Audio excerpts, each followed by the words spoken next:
Guys, good morning, hello and welcome back to my channel. কেমন আছো তোমরা সবাই? আশা করি তোমরা সবাই খুব ভালো আছো, আর আমিও কিন্তু খুব ভালো আছি। তো সবাইকে ওয়েলকাম আমার একটা নতুন ব্লগে। তো চলো আজকের ব্লগটা আমি এখান থেকে স্টার্ট করছি। এখন বাজছে প্রায় 11:15 বাজে। তো আমি চলে এসেছি এখন রান্নাঘরে। সকাল সকাল উঠে সমস্ত কাজবাজ করে নিয়েছি। আজকে আর কিছু কাজবাজ তেমন ছিল না, তাই শেয়ার করিনি। তো যেটুকু ঘরে কাজ ছিল সেগুলো শেয়ার করে করে ফেলেছি। তো এখন রান্নাঘরে চলে এসেছি। এখন আজকে একটু স্পেশাল লাঞ্চ বানাবো, সেটা হচ্ছে একটু চিকেন তন্দুরি বানাবো, সঙ্গে ম্যাশ পটাটো বানাবো। মানে এটা আমার অ্যাকচুয়ালি রিলস দেখতে দেখতে এটা দেখে আমার হঠাৎ খেতে ইচ্ছা করেছে। তো চলো, তো সব কিছু রেডি। তো এখন আমি চিকেনটাকে ম্যারিনেট করবো। দেখতে পাচ্ছ চিকেনটাকে ধুয়ে নিয়েছি। তো চলো চিকেনটাকে ঝটপট ম্যারিনেট করে নিই। তারপরে তোমাদেরকে শেয়ার করছি আমি কীভাবে বানাচ্ছি। ম্যারিনেট করে এখন 1-2 ঘন্টা রেখে দেবো। সব 11টা বাজে। তো তারপরে গিয়ে রান্নাটা করবো। তো বাকি স্নান টান করে নেবো, পুজো টুজো দিয়ে নেবো, তারপর রান্না করতে আসবো।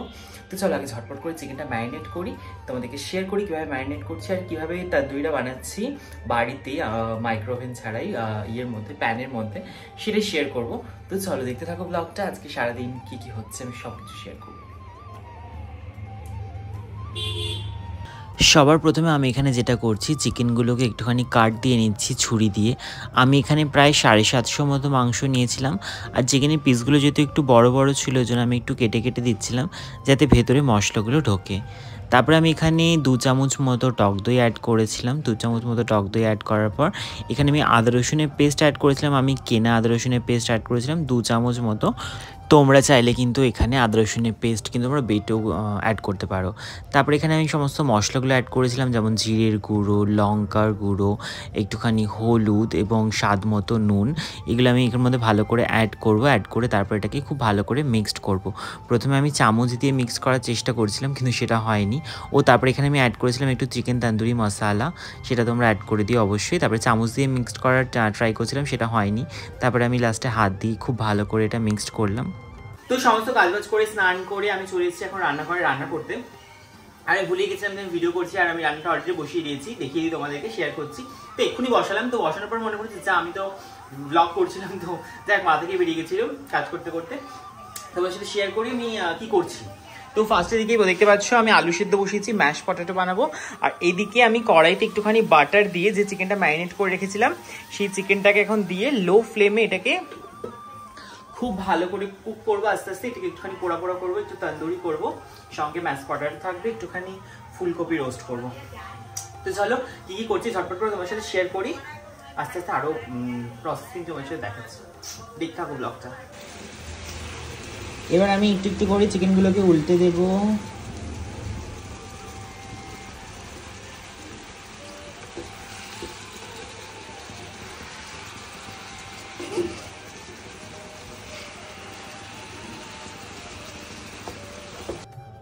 এদিকে দেখতে পাচ্ছ আমি আলুটাকে খুব ভালো করে ম্যাশ করে নিচ্ছি, যাতে একটু দানা দানা না থাকে, একদম খুব ভালো করে ক্রিমের মতো যেন মেল্ট হয়ে যায়। এই জন্য আমি খুব ভালো করে ম্যাশার দিয়ে ভালো করে ম্যাশ করে নিচ্ছিলাম। আর এদিকে চিকেন তন্দুরির যে ম্যারিনেশনের মশলাটা বেঁচে গেছিলো, তার মধ্যে আমি কিন্তু ফুলকপিগুলোকে মাখিয়ে রেখেছি। তো ফুলকপিগুলো কিন্তু রোস্ট করে ফেলবো, তো বেশ ভালোই লাগবে খেতে। তারপরে আমি আলুর মধ্যে দিয়ে দিয়েছিলাম 1 চামচ মতো বাটার, সেটা দিয়ে খুব ভালো করে এটাকে মিক্সড করব। দেখতেই পাচ্ছ। আর এটা তোমরা কে ট্রাই করেছো ম্যাশ পটেটো অবশ্যই আমাকে কমেন্টে জানিও। তারপরে এখানে আমি অ্যাড করব দুধ। এখানে দুধটা একটু বেশি পরিমাণে অ্যাড করতে হবে, যাতে ক্রিমি টেক্সচার হয়। আর আমাকে দেখতে পাচ্ছ আমি দুধটা অ্যাড করতে গিয়ে কতটা ফেলে দিলাম। তো যাই হোক, চলো এই হয় আমার সাথে, আমি কিছু করতে গেলে সেটার আগে একটা দুর্ঘটনা ঘটেই যাবে।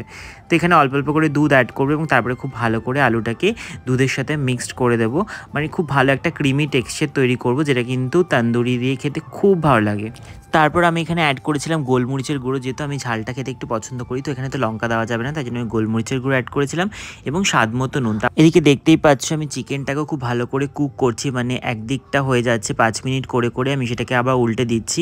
উল্টে এইভাবে ঢেকে 5 মিনিট করে করে এটা কুক করতে হবে, তাহলে কিন্তু খুব ভালো কুক হবে। তারপরে এদিকে দেখতে পাচ্ছ আরেকটা কড়াইতে আমি একটুখানি বাটার দিয়ে দিয়েছি। এখানে আমি ম্যাশ পরোটা বানাবো, তো সেখানে আবার আলুটাকে আমি যে ম্যাশ করে রেখেছিলাম সেটাই বাটারের মধ্যে দিয়ে দিলাম, দিয়ে এটাকে খুব ভালো করে মিক্সড করে নেব। তারপরে নুন ঝাল তুমি একটু চেক করে, নুন টুন তোমাদের যদি মনে হয় অ্যাড করা অবশ্যই করে নিও। আর দেখো এটা কত ক্রিমি টেক্সচার হয়েছে, এটা কিন্তু খেতে ভীষণই ভালো। আর এদিকে দেখতে পাচ্ছ চিকেন তন্দুরিটাও কিন্তু অলমোস্ট হয়ে গেছে, অনেকটাই পোড়া পোড়া হয়ে গেছে। তোমাকে এভাবে কুক করতে হবে, দেখবে চিকেনের জলটা যখন অনেকটা শুকিয়ে আসবে তখন আস্তে আস্তে নিচের দিকে পোড়া লাগতে শুরু করবে, তখনই কিন্তু পাল্টে পাল্টে সব দিকটা করে নিতে হবে। তারপরে চিকেনটা নামিয়ে সেম কড়াইতে আর একটু বাটার দিয়ে ফুলকপিগুলোকে দিয়ে দিয়েছিলাম। এবার ফুলকপিগুলোকেও রোস্ট করতে হবে সেমভাবে, যেমনভাবে চিকেনটাকে আমরা অল্প অল্প করে কুক করেছি সেমভাবে কিন্তু ফুলকপিগুলোকেও কুক করতে হবে। তো এদিকে দেখতে পাচ্ছ আমার একদম চিকেন রোস্টটা রেডি হয়ে গেছে, মানে যেটা আমি করেছি। তো তোমরা দেখে জানিও যে তোমাদের কেমন লাগলো।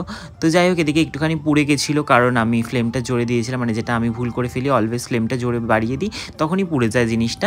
তো যাই হোক, খেতে কিন্তু বেশ ভালোই হয়েছিল। তোমাদের কার কার খেতে ভালো লাগে অবশ্যই কমেন্টে জানিও। আর এদিকে আমাকে এখন দেখতে পাচ্ছ আমি এদিকে বসে গেছি মিক্সিতে পেস্ট করছি বলতে আমি এখানে একটু ধনেপাতা, রসুন, কাঁচা লঙ্কা দিয়ে ধনেপাতাটাকে পেস্ট করছি, তার মধ্যে লেবু দিয়ে ধনেপাতার চাটনি বানাচ্ছিলাম, যেটা কিন্তু তন্দুরির সাথে খেতে ভীষণই ভালো লাগে।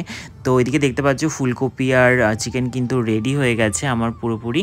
আর এদিকে ধনেপাতার চাটনিটাও কিন্তু রেডি হয়ে গেছে। তোমাদের কার কার ধনেপাতার চাটনি খেতে ভালো লাগে আমাকে কমেন্টে জানিও। আমার কিন্তু ভীষণ ভালো লাগে, মানে আমার শুধুই খেতে ভালো লাগে, মানে যে কোনো কিছুর সাথে আমাকে তুমি যদি ধনেপাতার চাটনি দিয়ে দাও আমি কিন্তু খেয়ে নেবো, আমার এতটাই ভালো লাগে।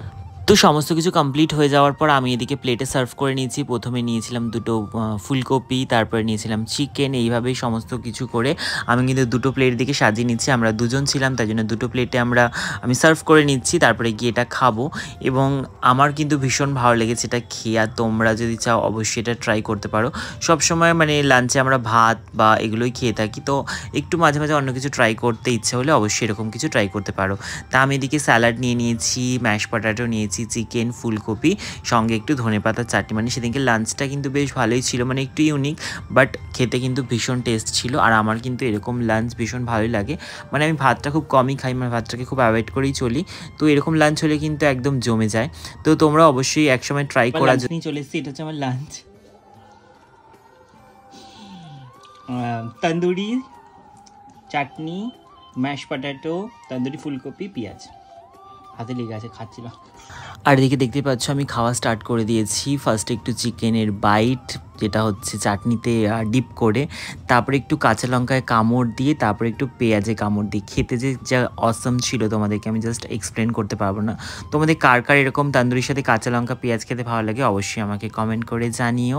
আর এদিকে আমিও খেতে থাকি, আর এটা এত সুন্দর খেতে ছিল আমি এখন ভয়েস ওভার দিতে আমার জিভে জল চলে আসছে আবার। তো চলো আজকের এই ব্লগটা এইটুকুই, কেমন লাগলো অবশ্যই কমেন্টে জানিও, ভালো লাগলে লাইক কমেন্ট শেয়ার করে দিও, টাটা।